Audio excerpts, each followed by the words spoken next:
नमस्कार, मैं हूं अभय कुमार। आप देख रहे हैं अपना खास कार्यक्रम बिहार समाचार। बिहार समाचार में खबरें बिहार की, बातें बिहार की, देश दुनिया की तमाम खबरें जो आपको जानना जरूरी है। बिहार समाचार में हम खबर लेते हैं सत्ता के गलियारों से, पंचायत के गलियों से और गांव के चौपालों से, जो कहीं न कहीं आपके जीवन को प्रभावित करता है। तो बिहार समाचार में पहली खबर हम बता रहे हैं कि नेपाल समेत देश के कई राज्यों में भूकंप के हल्के झटके। हालांकि नेपाल से 6 की मरने की खबर आ रही है, लेकिन बिहार सहित मध्य प्रदेश, दिल्ली में हल्का झटका महसूस किया गया। किसी प्रकार के जान माल के नुकसान की बात नहीं कहा जा रहा है। और वहीं देश को मिले नया सीजेआई, जस्टिस चंद्रचूड़ को बनाया गया है नया सीजेआई। राष्ट्रपति भवन में हुआ शपथ ग्रहण। वहीं बिहार की खबरों की बात करें तो राज्य में आधारभूत संरचना के विकास पर 100 करोड़ मतलब 4029 करोड़ 88 लाख रुपए खर्च होंगे। कैबिनेट का बहुत बड़ा फैसला।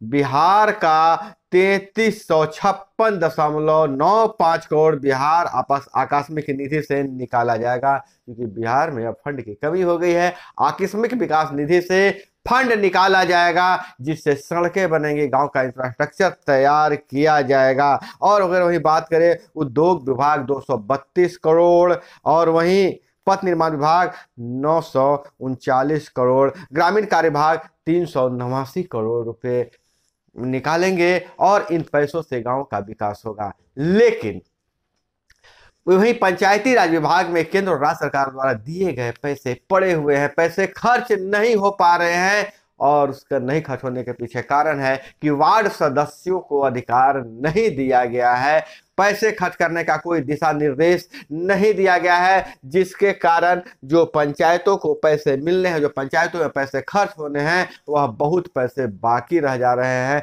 हो सकता है कि इसे सरेंडर भी करना पड़े। चुनाव बीत जाने, इतने वर्षों से बीत जाने के बाद भी वार्ड सदस्यों को अधिकार नहीं मिल पा रहा है, जिसके कारण पंचायती राज विभाग में बहुत सारे पैसे पड़े हुए हैं, खर्च नहीं हो पा रहा है। इस बारे में वार्ड सदस्यों की ओर से क्या कहना है, उसे हम समाचार के अगली कड़ी में बताएंगे। इसी समाचार में आप अंत तक बने रहिएगा। लेकिन पहले मुख्य खबरों पर नजर डाल लेते हैं। नीतीश कुमार ने कहा आपदा से निपटने के लिए एसडीआरएफ में होगी भर्ती, एसडीआरएफ में भर्ती किया जाएगा। मुख्यमंत्री ने कहा खजाने पर पहला हक आपदा पीड़ितों का है। राज्य आपदा प्रबंधन प्राधिकरण का 15वां स्थापना दिवस आज है और मुख्यमंत्री ने साफ साफ कह दिया है कि आपदा पीड़ितों पर सबसे पहले खर्च किया जाएगा। राज्य के खजाने पर उनका ही हक है। और विभिन्न विभागों में 759 पदों पर नियुक्ति की तैयारी किया जा रहा है, नियुक्त किया जाएगा। राज्य के विभिन्न विभागों में 759 पदों पर नियुक्ति होगी। मंगलवार को मुख्यमंत्री नीतीश कुमार की अध्यक्षता में आयोजित कैबिनेट की बैठक में इसकी मंजूरी दे दी गई है। और वहीं नीतीश कुमार ने कहा है कि आरक्षण को 50% सीमा से बढ़ाया जाए, जातीय जनगणना हो। मुख्यमंत्री ने सवर्णों के 10% आरक्षण पर बोल रहे थे। सवाल पूछे जाने पर उन्होंने कहा कि मैं तो पहले ही ऐसा कह रहा था, लेकिन आबादी के अनुसार आरक्षण मिलना चाहिए और 50% का जो कोटा है उसे बढ़ाया जाए। और इधर शिक्षा लाभ का जरिया नहीं है ट्यूशन फीस कम हो, कोर्ट का यह बयान है। कोर्ट ने कहा है कि मेडिकल कॉलेजों में बहुत ज़्यादा फीस लिया जाता है। इस पर कोर्ट ने नाराजगी जताई है और कहा कि शिक्षा लाभ का जरिया नहीं है, फीस कम किया जाए। और देश में किसानों के हित में कदम उठाने वाले नीतीश एकमात्र नेता लेसी सिंह का बयान है। और इधर अगर बात करें बिहार में नया डीजी कौन, नया डीजी का तलाश बिहार में शुरू हो गया है। 19 दिसंबर को रिटायर होंगे डीजीपी एसके सिंघल। भारत सरकार ने यूपीएससी को भेजा है 10 नामों का प्रस्ताव। डीजीपी के लिए सरकार के पास कितने विकल्प है, थोड़ा सा एक नजर डाल दिया जाए तो शिलभद्र सिंह 86 बैठकें हैं, IPS हैं, और वहीं AS राजन, अरविंद पांडे, SK सिंघल, मनमोहन सिंह, आलोक राज, RS भट्टी और शोभा ओहटकर, विनय कुमार, प्रवीण वशिष्ठ, प्रीता वर्मा, AK अम्बेडकर। ये 12 नाम हैं। बिहार के पास 12 विकल्प हैं, इनमें से किसी को DG बनाया जाएगा। वहीं शेखपुरा में किसानों से 70,000 रिश्वत ले रहे 2 कर्मी गिरफ्तार कर लिए गए हैं। 2 साल पहले समता पर हुई थी दोनों की बहाली, और यह जमीन में गड़बड़ी करके 70,000 रुपये रिश्वत ले रहे थे, जो निगरानी के हत्थे चढ़ गए हैं। और वहीं अगर बात करें तो देश में मार्च 2020 के बाद पहली बार 24 घंटे में कोरोना संक्रमण से किसी की भी मौत नहीं हुई है। यह अच्छी खबर है। और वहीं संत बोले सनातन संस्कृति समागम का आयोजन किया गया था।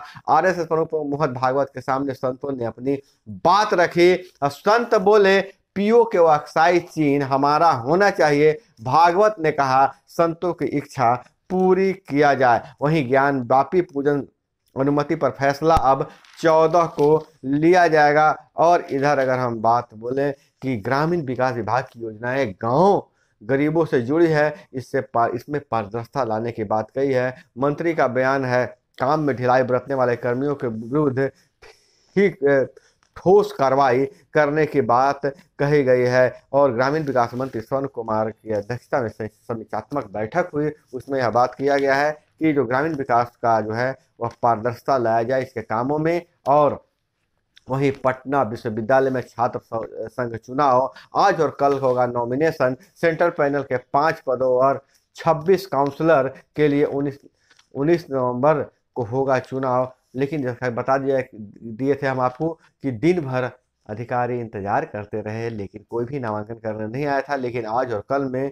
पूरा नामांकन हो जाएगा। वहीं 98% अंक लाकर स्वाति ने नेट परीक्षा में पाई सफलता। वहीं 14 नवंबर तक राज्य के सरकारी अस्पतालों में कैंसर की फ्री स्क्रीनिंग की जाएगी। और वहीं मगध की धरती पर गीत संगीत समेत कई आयोजनों से साकार हुई मिथिला की परंपरा विद्यापति स्मृति पर्व संपन्न हो गया है। और वहीं मुंगेर के कुतुलपुर की रोड को लील रही गंगा ऐसे कटाव से 2 दिन में टूट जाएगी सड़क। और 1.5 माह से गिरा हुआ था हाई टेंशन तार, चपेट में आने से बच्चे की हो गई मौत। यह पटनी की बात करें, अररिया के पलासी प्रखंड की घटना है। और ट्रॉली और ट्रक के बीच टक्कर में 3 लोग घायल, दोनों गाड़ियां जल गई। मधुबनी से खबर निकल कर आ रही है, गलत दिशा से आ रहे थे बाइक सवार,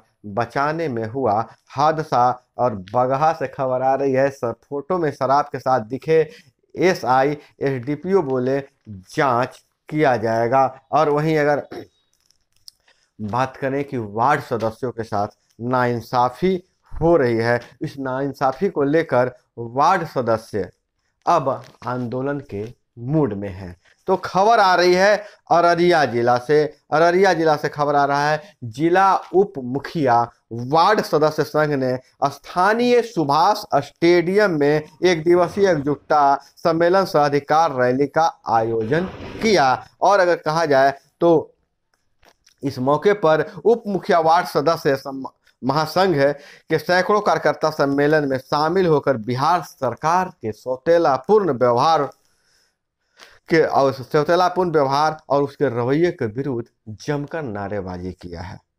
इस दौरान सर्वसम्मति से किस्मत खवापुर पंचायत के पूर्व मुखिया सह संघ के पूर्व जिला अध्यक्ष संतोष कुमार झा को दोबारा महासंघ का जिला अध्यक्ष मनोनीत किया गया है। और अगर वही हम बात करें तो सरकार द्वारा वार्डों के साथ उप मुखिया के साथ सौतेला व्यवहार किया जा रहा है, इसमें कोई दो राय नहीं है, जिसके लेकर अब वार्ड संघ एकजुट हो रहा है, आंदोलन शुरू हो रहा है। अररिया से यह खबर आ रही है। तो दोस्तों, यह थी वो तमाम खबरें जो आपको जानना जरूरी था। इसी तरह से खबरों के लिए जुड़े रहिए हमारे साथ। अपना बहुत बहुत ख्याल रखिएगा। मिलते हैं अगले वीडियो में।